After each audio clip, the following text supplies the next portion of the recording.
Good evening, dear friends and masters. Good morning, those who are joining from the West. Let us start with our regular meditation practice. Later, we'll continue with the Saturday master class with our master, Kavya Agarwal.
If anybody new into meditation, sit comfortably. If you are wearing any electronic gadgets, please keep it aside.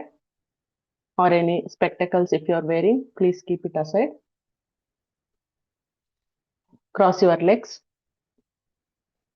For first few minutes, we'll go with heart elevation process. For that, keep both of your hands on your chest area and follow the instructions. After few minutes, clasp your hands and follow the instructions. Observe your breath and follow the instructions.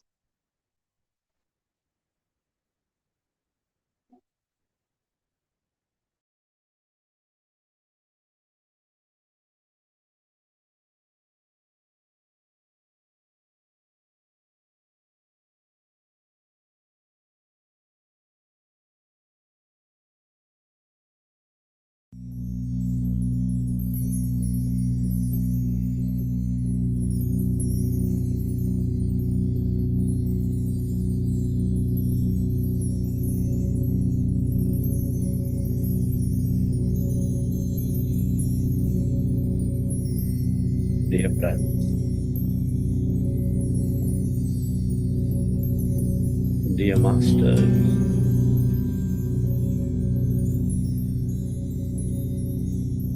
with your specs removed, eyes closed, keep your hands on your chest area and resting your attention on your beautiful heart.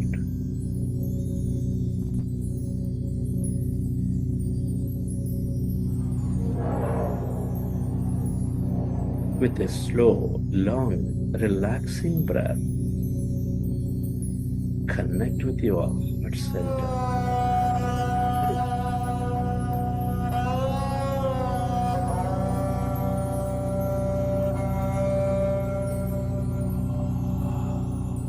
Feel it, dear friends. Notice the beat, the rhythm of your heart.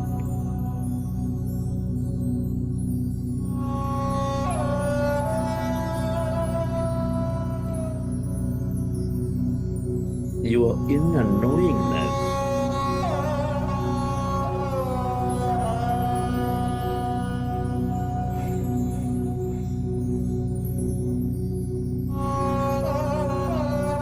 Feel the center of all emotions, nurturing all life with its higher vibrations of love, compassion, gratitude.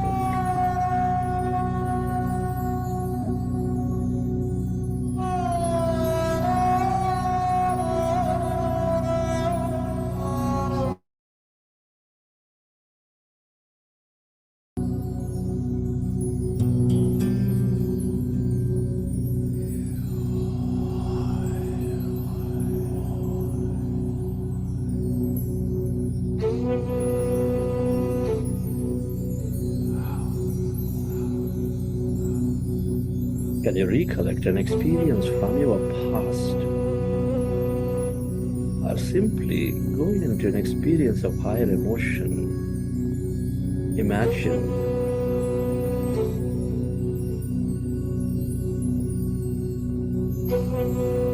that you are experiencing great, beautiful nature. You're trekking into mountains. You're helping people in need.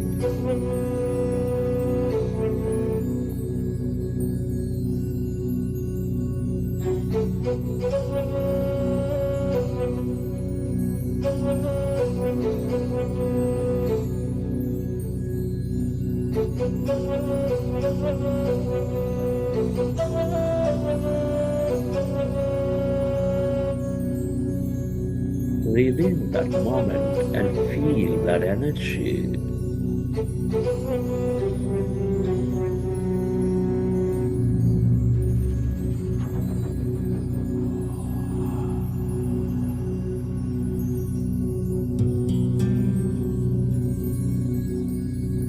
And allow yourself to direct that energy onto everyone and everything on this planet to help them heal.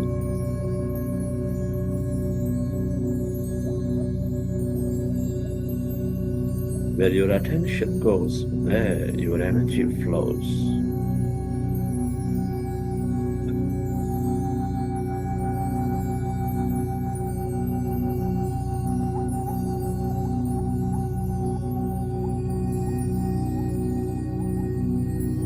Relive that moment and feel that energy and spread that energy to everyone, to everything, or to those who are in need. The more you experience love, compassion, deep joy, the more coherent you become, the more connected you become.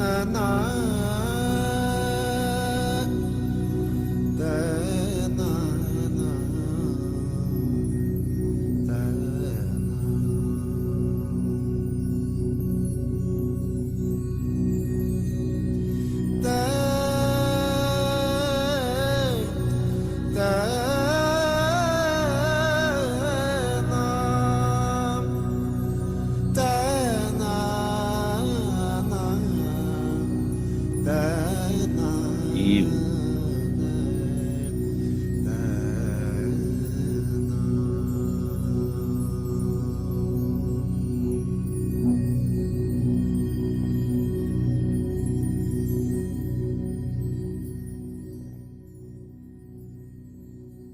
and slowly let's go into breath mindfulness meditation. With your fingers into fingers, hands comfortably rested in your lap. Observe your normal, natural in-breath and the out-breath.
are going into powerful group meditation.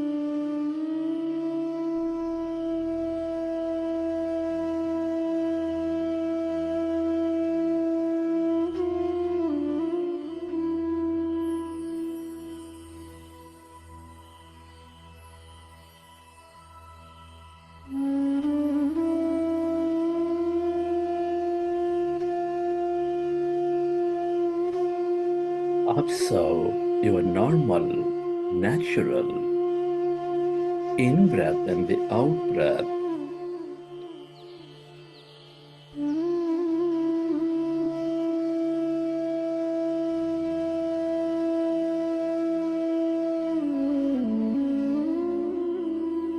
With your attention at the root of your nose. When you observe your breath, your mind becomes less and less of thought.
As your mind is becoming empty,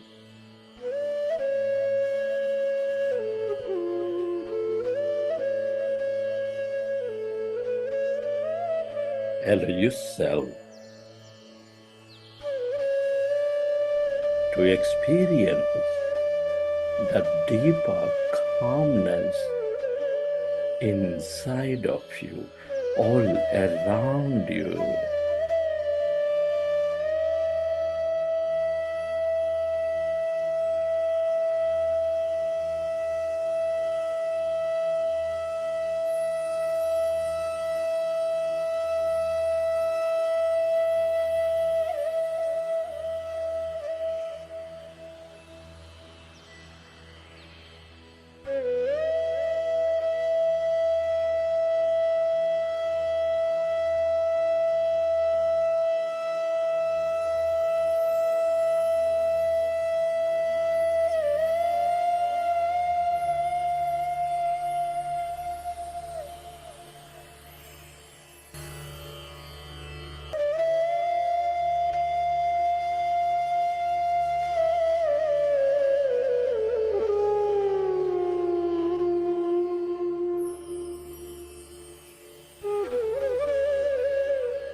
Allow yourself to merge into your breath and allow yourself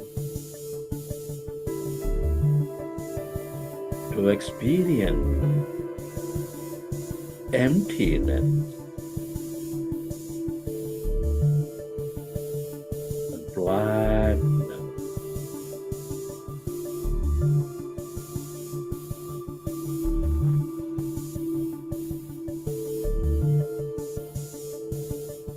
Where there's no body, where there's no thing.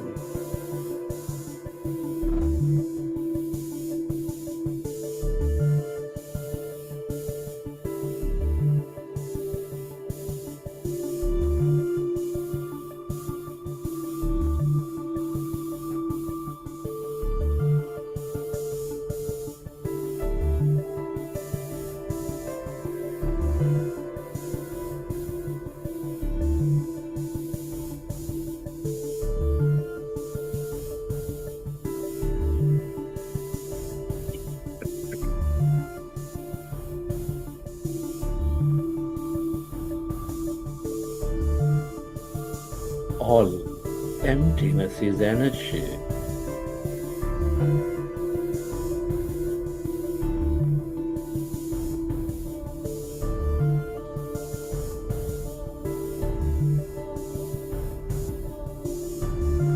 The quantum field of infinite possibilities.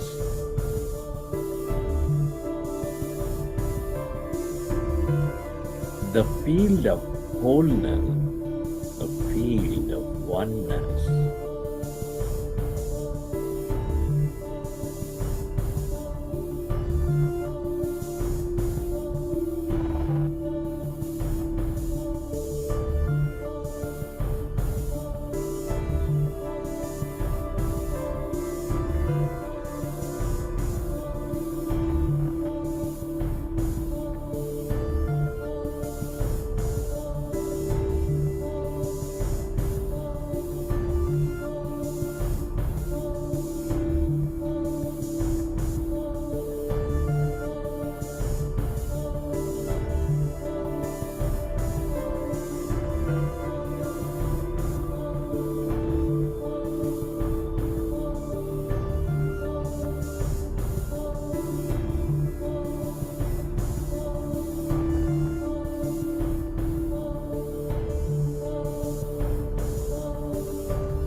The longer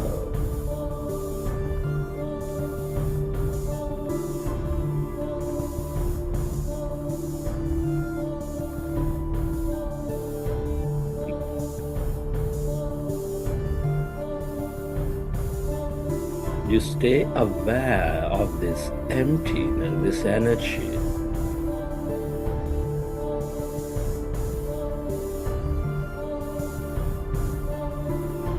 the more you become of it, the more you receive from it.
aware of the emptiness, the calmness,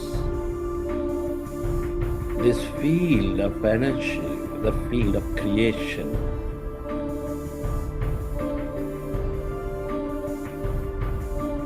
The more you are with it, with this emptiness, the more you tune in.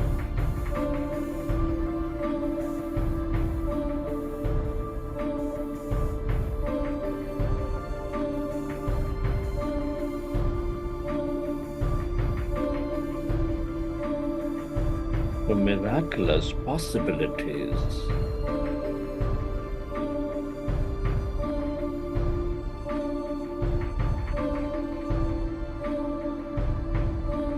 The more expansive you become.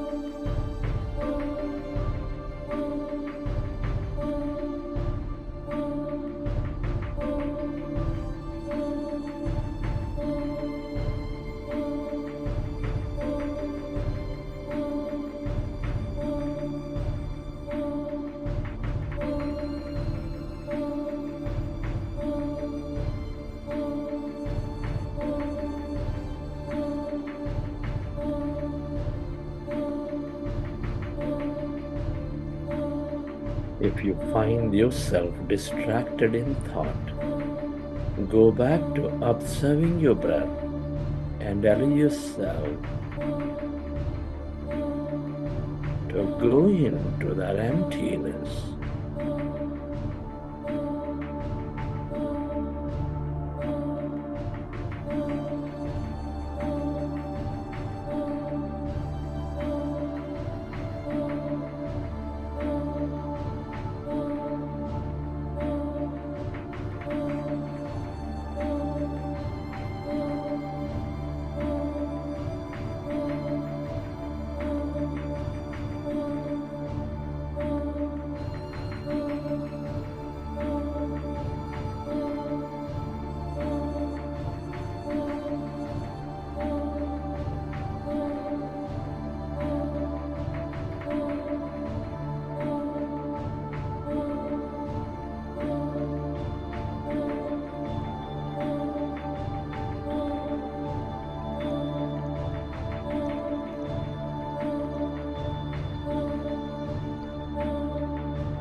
This is your divine self, your greater mind. The more you are with it, the more whole you become, the more empowered you become.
Friend, can you express gratitude to all things and everyone? Express gratitude to your parents for giving this beautiful connection to life. Be grateful to your teachers and mentors for expanding your knowledge and wisdom. Give thanks to everyone in your life, your family, friends, colleagues, relatives, partners, for helping you learn and experience many things.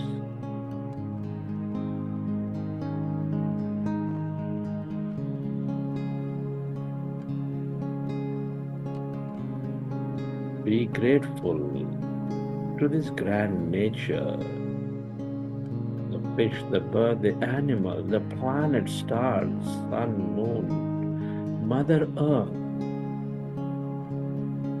for all the energy, beauty, mystery, and more in our life.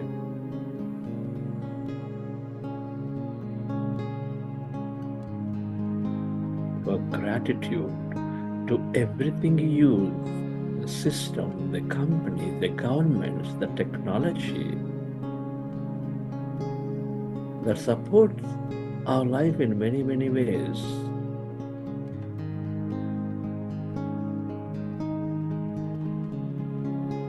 Gratitude to yourself for caring for you, for caring for others, and to this intelligent universe for helping us experience this life.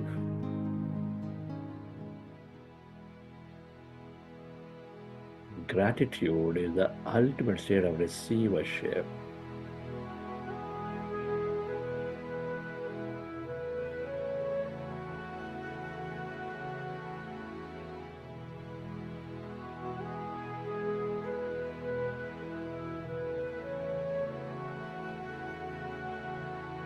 Recollect your experiences from the session.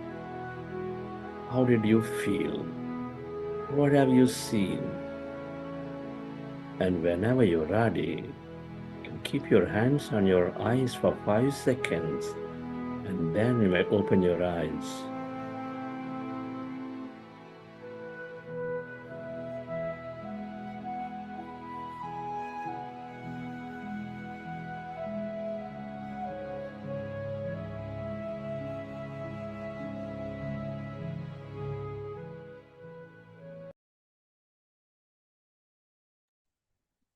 Welcome back, friends. I hope all of you had a great meditation. Before going to our masterclass, let us go through a short video.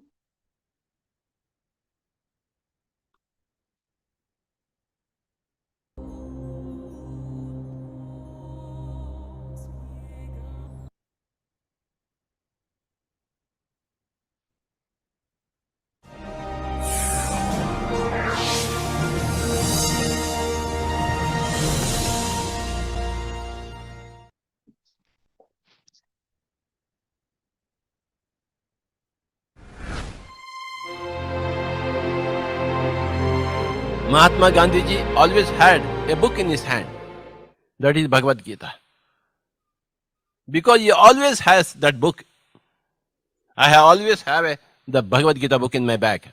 Always means always.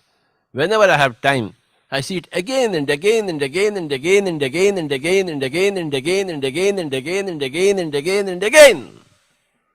It's always with you. Every shloka you study again and again. Marvel at it. Let the Gita sink in you. Gandhiji had that book in his hand. Therefore he became Gandhiji. If we also have the same book in our hand always, we will also become like Gandhiji. Why can't we become like Gandhiji? Why not? Hold that book in your hand.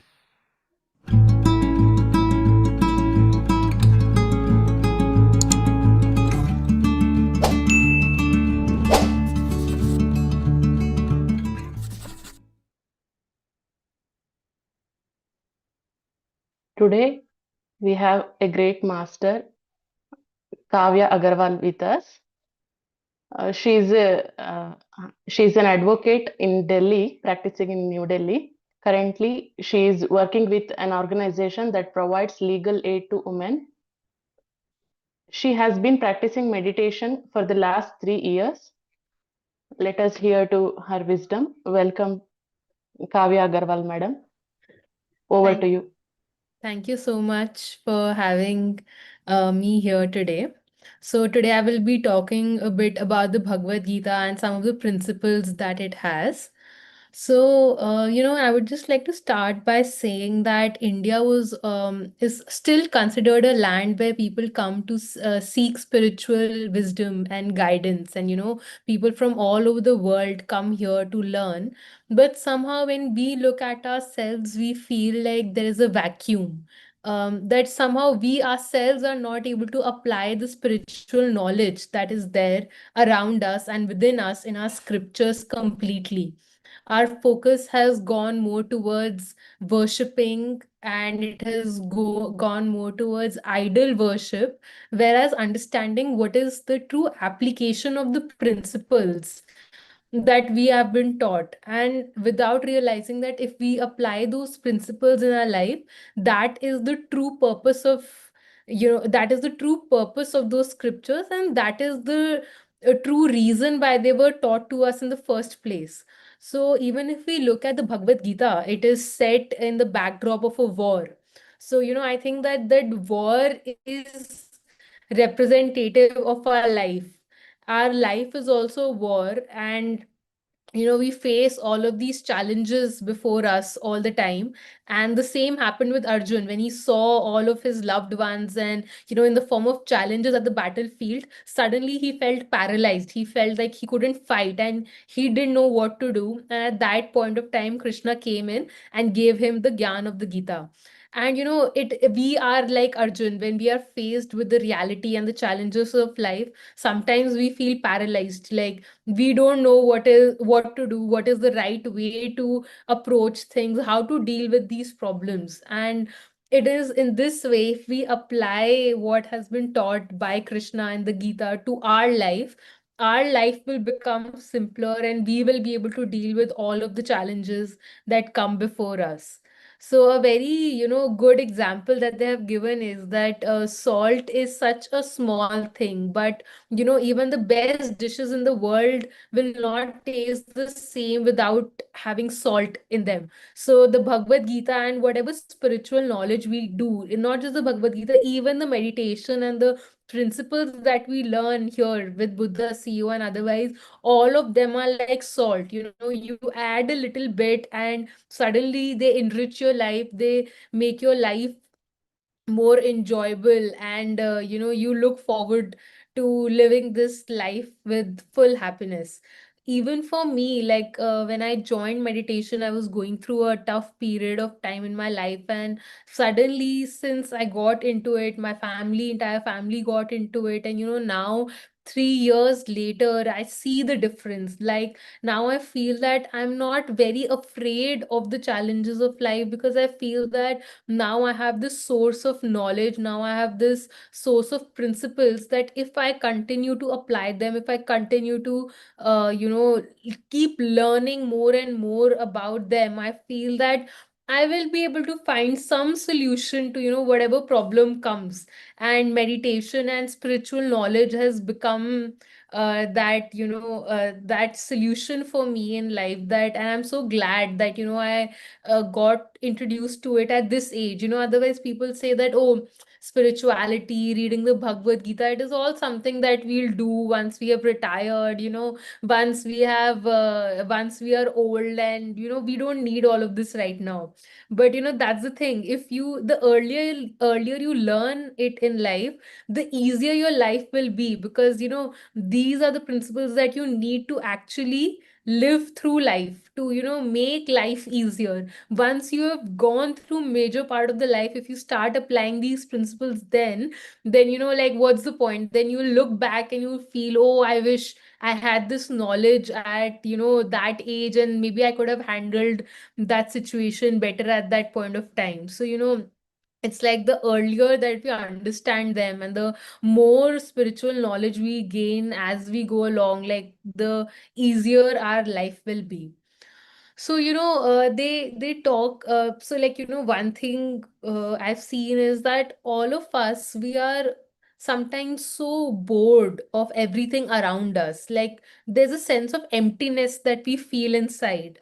Like, we try to replace it, we try to fulfill it with all the materialist things in our life. We look externally, we look like, okay, what's the next thing that I can buy that will give me happiness? Maybe I'll get a bigger car. Maybe I'll, get this branded clothes. Maybe if I do this, then I'll feel more happy. If I go out on this vacation, I'll feel more happy.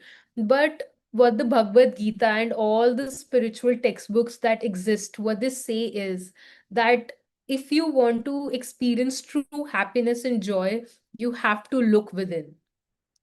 The sole purpose of our soul, of taking birth as a human, and the sole purpose of our life is trying to understand ourselves better. Even all the experiences that we have, whatever we experience, they are not about any of the people that we experience meet. It's about none of the external things that are happening, none of the situations that are happening in our life, but it is just about trying to understand us and ourselves through those interactions, through those experiences that we have. And once we realize that, we stop looking at the external world, we stop blaming the external world, and we stop trying to find happiness or purpose in the external world. When we start looking within, when we start thinking that, okay, what was this situation supposed to teach me, what was I supposed to learn from this, how have I come out of this situation as a different person, as a better person, that is the true purpose of life, that is the true purpose of our soul. All of these external situations and tasks, they are just a means for us to understand and know ourselves better. Ultimately, that is the reason why we are born, why we go through multiple lives. And the ultimate goal is just to understand ourselves. So I'll talk about, like, of course, the Bhagavad Gita is vast, but for today's session, I have decided to take up three principles that really resonated with me, and I feel that they need to be, they if applied in our daily lives and practical lives, like we can see a change, a change in our life. So the first one that the Bhagavad Gita talks about is that when we say, "Who am I?" our personality consists of four parts. The first is the mind. No, sorry, the first is the body, which reacts to all the external stimuli that is present in the environment. Pain, any kind of pain, pleasure, or whatever we experience through our body is the first part. The second part is the mind. The mind is basically an impulse. The mind just wants to act on impulse and tell us what we want to achieve or what we want to get in that moment. The third is the intellect. The intellect is the power which helps us decide between right and wrong, which helps us rationalize, helps us make us judgments, and also helps us analyze situations. And the fourth one is the spirit, or what they call in the Bhagavad Gita, the Atman. The Atman, the soul, the spirit is the true, our truest self. It is what should guide all of our actions. So basically, these four parts constitute our personality. So they're saying that these days we are controlled more and more by our mind. Our mind tells us, our mind makes quick decisions, impulsive decisions, without understanding whether those decisions are right for us or not. So, immediately I'll see that sweet in front of me, despite knowing that maybe it's not right for my health. My mind just tells me that no, it's so tasty and you need to have it. So, immediately I'll go and have it, not understanding whether it's the right thing or not. So they are saying we are controlled mostly by the needs and wants of our mind. But what the way in which we need to go is we need to start using our intellect more. We need to start rationalizing, analyzing, and judging the choices that we are making, because that helps us decide whether it's right for us in the long term or not. Right now, I might want that thing because my mind is telling me, but if I apply my intellect to that mind, to that thought that I'm having, that will help me decide whether the action that my mind is asking me to take, is it right for me in the long term or not. So it's saying that, you know, what meditation or what knowledge of these principles teach us is it helps us to take, it gives us the understanding of that 2 seconds before we take an action. If 2 seconds before taking an action, before reacting to something, before speaking about something, if we analyze, if we put our intellect and not let just our mind control us, we will see a huge difference in what we are saying and in what we are doing. So, and fourth and the most important, it's saying the Atman, like the soul. People always say, I think you would have heard it many times, will they say that, there's always a small voice within you. It's the voice of conscience.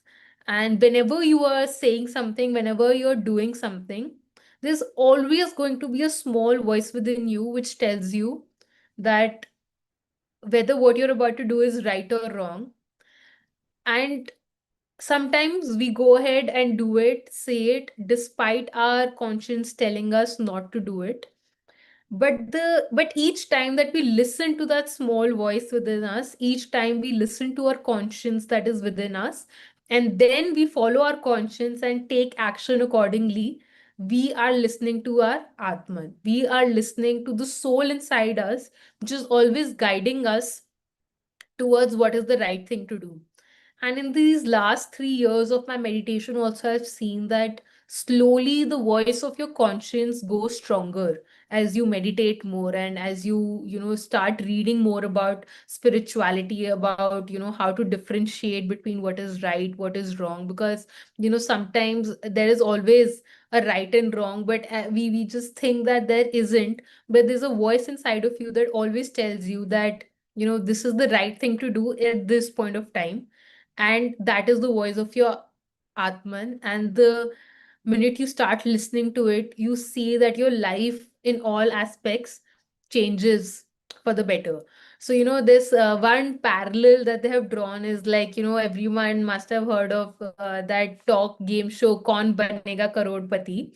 So they're saying instead of that, so in that they give four correct options to a question. So similarly in our life, when we are faced with a question, we have four options about how to deal with that question or with that challenge. One is we deal with our body, one is we deal with our mind, one third is we deal with our intellect, and the fourth is we deal with our Atman. So in each situation you have to see which is the correct answer, which is the correct application of that option to that question or answer. And when you start applying, when you start answering those questions with your Atman, you'll see that it's very easy to become a Karodpati. It is very, in Karodpati in the real sense of the word, not just in terms of money, in terms of, spirituality, in terms of richness of the soul, that you'll see that things just start becoming easier. Because each time you select the wrong option, what happens is you are given a lifeline, and if you don't take that lifeline, you start facing more and more difficulties and challenges in your life. You will see this sometimes when things start becoming too difficult, or when you are not able to find your way. If you stop and think back that where did I start making those wrong choices, where did I start going wrong, you will always be able to pinpoint one place. And the minute you realize that and you start changing that, you see that when you start working with your Atman, when you start working with your conscience, you see the change in your life. So they're saying, what is the password to success then? The password to success is application of intellect, that is rationality, to the knowledge that we have. So this is one very important point, like, what is happening in today's world is like there's a surge of knowledge.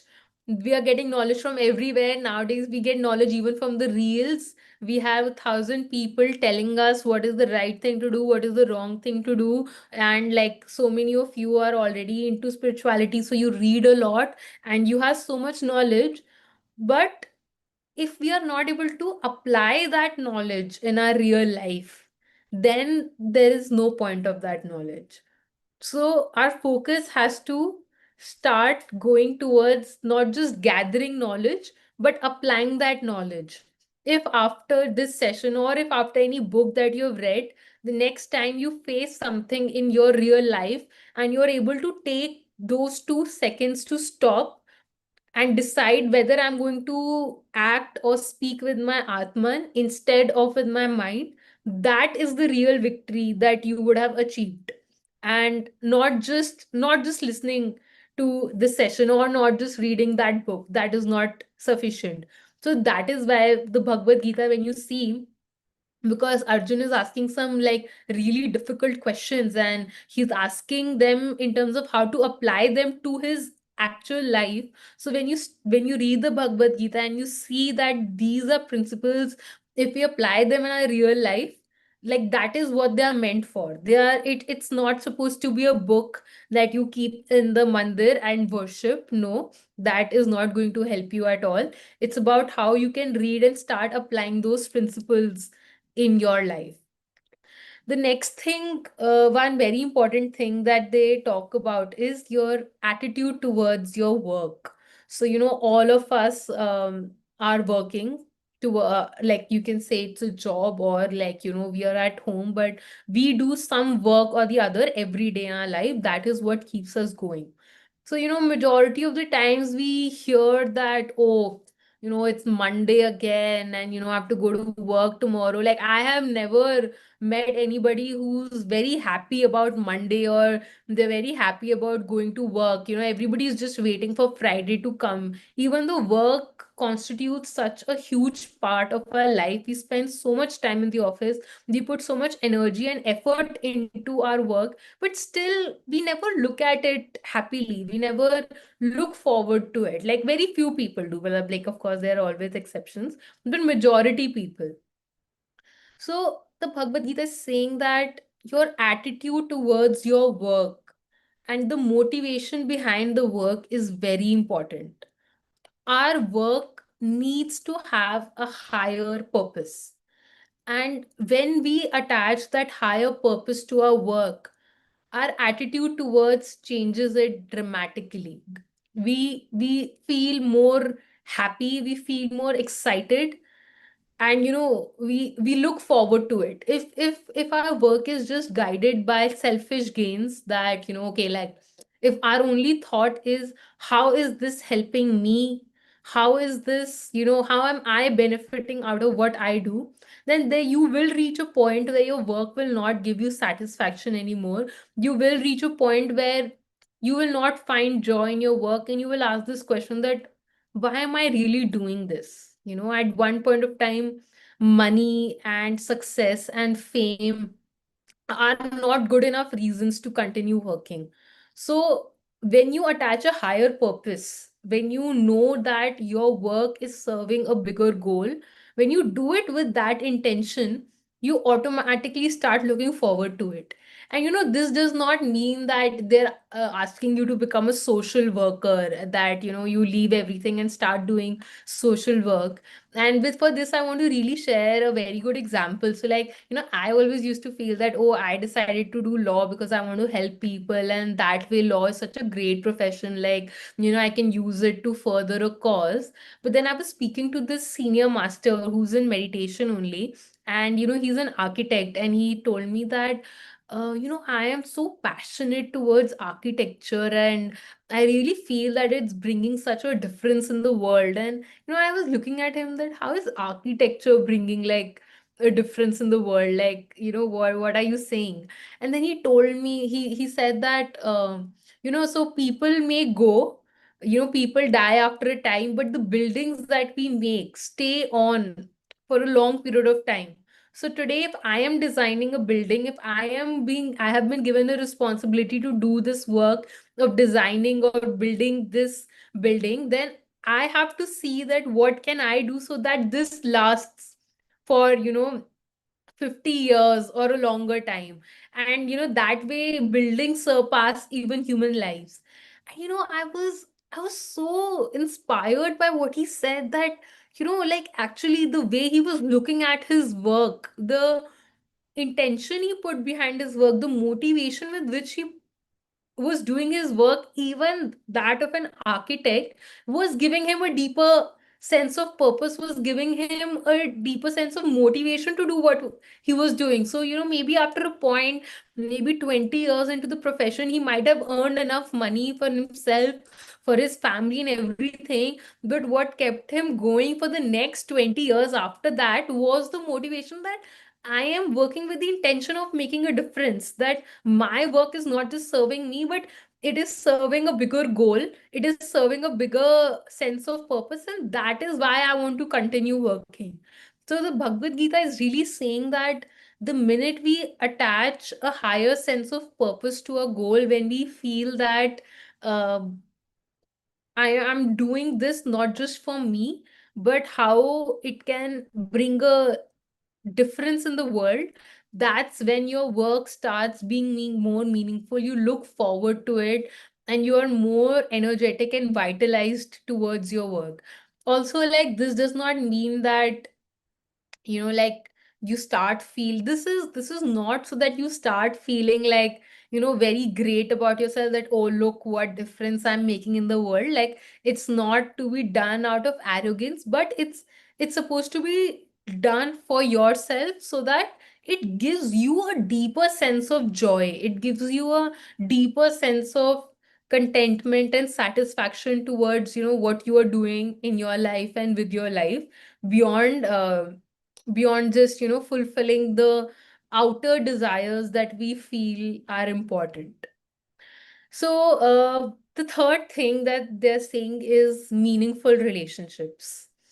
So, at the end of the day, we are social beings, and we love connecting with others, and we are looking for love and affection, and, a certain sense of connection when we talk to others. But there are two aspects to it. One is that if we are constantly looking for enjoyment through our connections, then that will also not satisfy us for a long time, because ultimately, again, you need to look within. If you want to understand pure joy and peace, you need to look within. You can never find it in someone or with someone. But because humans and relationships are a part of our life, so, how do we approach them, how do we deal with them? Because relationships can also be a huge cause of suffering in our life if we don't manage them the wrong way, if we don't manage them the right way. So, they're giving one example of the very good example that I read was that, when there's a child, and the mother sends the child to the school in the morning, she sends him in crisp, white, clean clothes, and lovingly she sends him in the morning. And in the afternoon, when the child has come back home, his clothes are dirty, he has spent the entire day outside and he's all muddy, dirty. But despite that, the mother welcomes the child with open arms, and she's so happy to see him, that, oh, like, my child is back from school. So they're saying that this is same for all humans. Each one of us have certain good parts in us. We have beauty within us, but there's also a sense of ugliness within us. There are also some traits that we might not like, or, like, that might not be good. And this is for all human beings. There is not a single person who has existed, or like who did not have some sort of, ugliness within them. But it depends on us what we want to focus on. Do we want to focus on the beauty within that person, or do we want to focus on the ugliness? These days, majority of us are just focusing on the ugliness in the person. We That's why we are irritated all the time.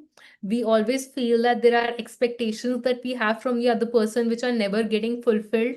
And we are always gossiping about each other. We are always bitching about the other person, like, look what he said, look what she did, look how they're treating this person. Our focus is only on the negativity.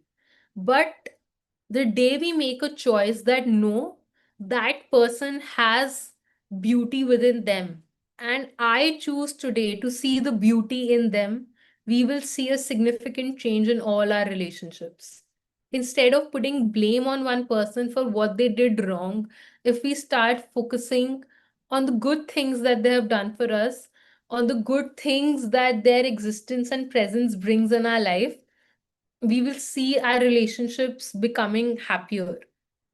So it depends on us what we want to focus on. And this is something that I have seen personally in my life also. Like, and this comes with when you practice meditation and when you focus so much, like when you read and like, you have get more knowledge, that you realize that after a point of time, blaming others, putting the responsibility of your expectations not getting satisfied on others has never given a solution to anyone.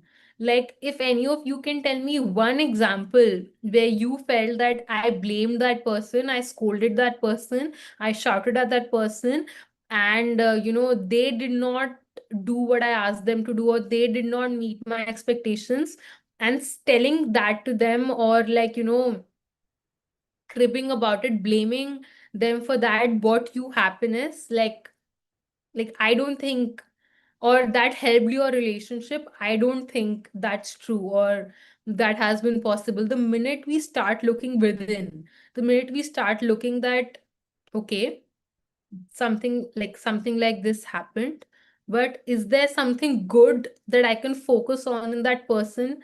Is there something, can I go deeper because of my spiritual knowledge, because of my exposure to spirituality? Can I go deeper and look at something good within that person? Can I love the other person like the mother did to her child, even when they might not be at their best, when even when you can't see their beauty as vividly as possible? The minute you start doing that, the minute you start focusing on the good things, you feel that, and you feel the other person responding to it, because when you focus on the good things, your behavior towards them changes, and when your behavior towards them changes, you will see that their behavior towards you changes as well. Because I know it might sometimes sound naive, but I have grown up, like my father has always taught me that, Kavya, everyone is a good human being.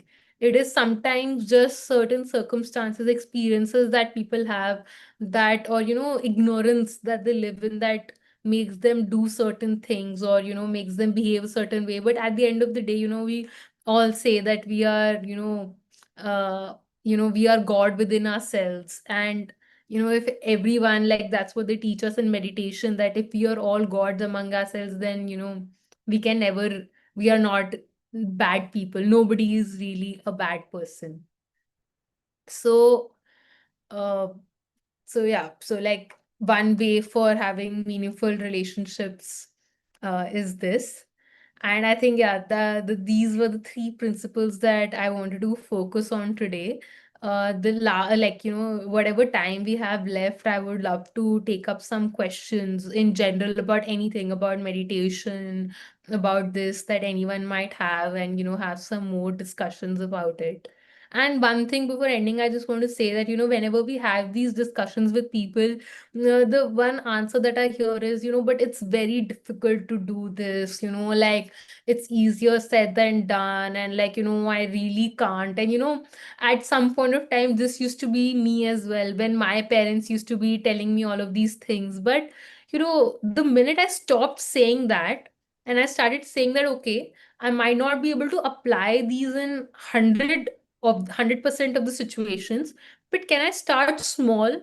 Can I try that, okay, this week maybe I will apply it to one situation that happens to me, and then take it to two, three, four, five? Can I like start slow, but at least give it a try? And sometimes I'm also not successful all the time, but I've seen that since the day I started, it has, the number has only grown. Now the number where I don't react in that manner, where I'm not able to apply these principles, has reduced. And one example, last example, personal example that I would like to give is that a few months ago I was applying for some jobs, and I had applied for one job, and it was a very difficult process, the interview, and a huge application process. And I got the email that I haven't been selected. And like for the first 2 minutes, I was really upset that, and I felt like crying that, oh, I really wanted this, but I didn't get it. But because of meditation, all the knowledge that you have, after 2 minutes itself, my mind immediately started sending me answers that, Kavya, if you haven't gotten it, that means it wasn't meant for you. It was not the right place for you to be, and something better is out there waiting for you, and you need to have faith in the universe, in yourself, and that things will work out in the right manner. And something that would have disturbed me for a week, I was able to get over it within 2 to 5 minutes, without even anyone having to explain it to me. So within 5 minutes I was okay. And then 1 hour later, I got an email for the second round of selection for another place I had applied to. And I finally ended up getting that job where I am right now. And I feel like it was a much better fit and exactly what was right for me than the place where I got rejected from. So this is the thing that application of these principles of spirituality brings you in your life. Like, if suppose I would not have had that knowledge at that point of time, for a week, or I would have thought about it, why didn't I get it? Maybe I am not good enough, maybe I did something wrong. But this knowledge immediately helped me deal with that situation within 2 minutes. So yeah, with this, like, that's all from my side for today, and I would love to take up any questions that anyone might have. Thank you so much, ma'am. It was really enlightening, and it's not only like a wisdom or spiritual talk, how to handle the day-to-day life in we are in Y junction, or when we get disappointed, how to handle those situations, and how to faith in universe, like that. Thank you so much for your treasureful talk. If anyone having any queries or sharing any experiences in your life or in with meditation, please come forward and feel free to talk. We are waiting to hear all of you.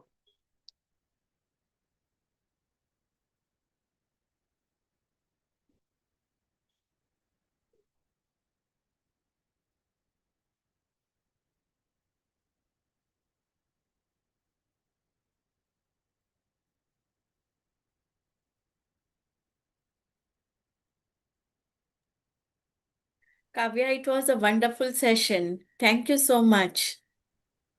Thank you. Thank you so much. Okay, it looks like there are no questions. It can be anything, like some problem or some question not related to also what I've spoken about. It's fine. Otherwise, also, like, yeah. Yeah, Bhagavad Gita is a kind of big puzzle. In the way how we Yeah, look into it, we will get answers for any kind of questions. We can yeah. find it out. That's true. It all, yeah. Yeah, there's this author also, Jaya Rowe. Like, I think Jaya Rowe. So she has some of these books, and she like has this discourse on the Bhagavad Gita that took place in Delhi also. So that's where I had gone and attended, and like I bought those books and started reading them. So she has kind of simplified the Bhagavad Gita and what it means and its understanding. So of course, like, reading the Bhagavad Gita directly also is like great, because you should have your own interpretation also. But at least to start, I think if anybody is interested, like, this is a good way, because, you know, this is something that I really feel like growing up also. Like, when you see around, everybody is fighting over religion, and, they are, religion is, it has not served the purpose that it was supposed to. Like, today, if we see actual Hinduism and everything, if we see, like, Bhagavad Gita is such a part of it, and what it was supposed to do from the very beginning was teach us how to live life. Actually, Hindu is also not really a religion. It's Hinduism, which was supposed to be application of principles on how to live your life. And that is what we need today, because it's true, like Arjun laid down his arms in that battlefield. It happens so many times with us that something happens and we don't know how to deal with it. We have no clue, like, what to do in this situation. Whereas if we have this knowledge with us, then we suddenly feel that, okay, there is some way forward. Like, there is some first step that we know what to take, how to take towards it. And, that ends up making all the difference. Like, I feel like maybe 3 years also I was too late. Maybe I should have been, more regular right from the beginning. And then, some of the challenges that I also faced would have, been better handled if I knew more about this. So I am very grateful in that way to my parents also, that, I think this is the right spirituality that we are into. Like, we attend all Buddha CEO events or talks, and, help in organizing the conference also that happens in Delhi, because, like, I think that is true worship for us. Yeah, actually, even I was also thinking when you were speaking, like many of us, we will chant shlokas in Bhagavad Gita, but we don't know the meaning inside that. Simply we'll chant. It's kind of a music or some hearing treat. But when we go through inside deeply and understand the true meaning of that, definitely it will enlighten every step of our life. And of course, we should not. Stick that as a dharma or I mean religion or any Hinduism like that. Everyone must follow and use for that life for Yeah. their life. And, this part of Bhagavad Gita, so many people have, like, they know about it. This thing that don't focus on the result, just do your karma. That is all that you're supposed to do. No, this is so simple. But I feel like even if, we apply this one part to our life, like, so many of our worries will go away, because today we are working, but our focus is all the time on the result. That if I do this, I will get this. That is why I'm doing it. I'm going to work because this is what I am getting out of work. I am meeting this person because I have this expectation that this is what I will get out of them, even in terms of love and everything. But, if we just, and this is what has caused anxiety and depression amongst most of the youth today, because they are always, they feel that it's the result that defines them. But that is what the Bhagavad Gita says. No, the result is not in your hands. The result is a combination of so many things. It's a combination of your past karma, your present karma, so many other external factors. But the only thing in your hands is your karma, is what you do, is what you speak. And the minute we realize that, the minute we detach ourselves from the result, we will start enjoying everything around us more. And, like, while I'm saying all of this, I am also thinking of so many places where I am also not able to apply it. But, that's what, it's a journey. In spirituality is also a journey. Initially we are babies, little, then we grow, and eventually, I don't know if we ever reach a stage where we know everything, then we will attain enlightenment. But, it is a journey nevertheless. So, Yeah, yeah. actually, while focusing on the result, we forget to enjoy the journey only. That is more important. We should Yeah. enjoy learn the journey so that we can learn more. Yeah.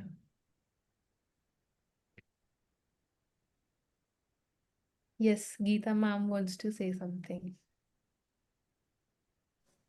Hi, Kavya. I think it's been a very, very interesting way, and you put it very simply with 3 principles. I think that's very nice. For someone who doesn't know Sanskrit, I think, like what Priyanka said, even if you read the Bhagavad Gita, you don't understand. So what is a simple way of learning the principles and for right from young people to Yeah. So nowadays, a lot of Bhagavad Gitas, the good Bhagavad Gita, like the Bhagavad Gitas that are coming, they have the English translation below the Sanskrit words. Like even I don't know Sanskrit, so like what I have also done is taken those books which have, so it goes like the Bhagavad Gita shlok, then its translation in English, and then the explanation of what is there. So what I'll do is like I'll just take out this lady also that I was telling you, Jaya Ro. So if you can look her up as well, and her books also have these good. translations in English and of the Bhagavad Gita along with the shlokas. But I'll share one more link of like the original translation and interpretation of the Gita that I've come across. So like it being in Sanskrit is not a problem. Yeah. Okay. Thank you.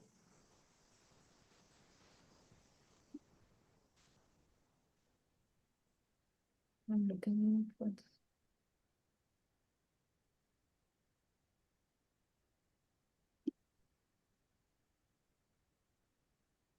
There is one book, I mean, from Patriji also, one Bhagavad Gita book has written, I mean, all summarized things of all shlokas. You can just check it out. Okay. Just now, I don't remember that name.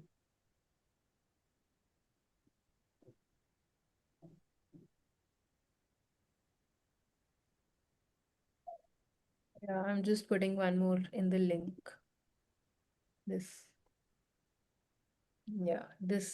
author is also understood, like known for their proper and interpretation of the Gita.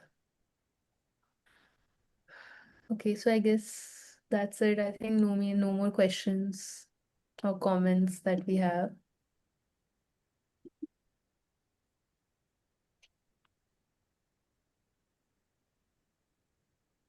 So should we end this session, Priyanka ji? Yeah. If no one Okay. is having any queries, means Yeah. we can wind up the session for the day. Thank Let's you so all much, meet in everyone. Thank you. tomorrow's Thank you so much. long Thank you so meditation much. session. Beautiful session. Thank you. Thank you.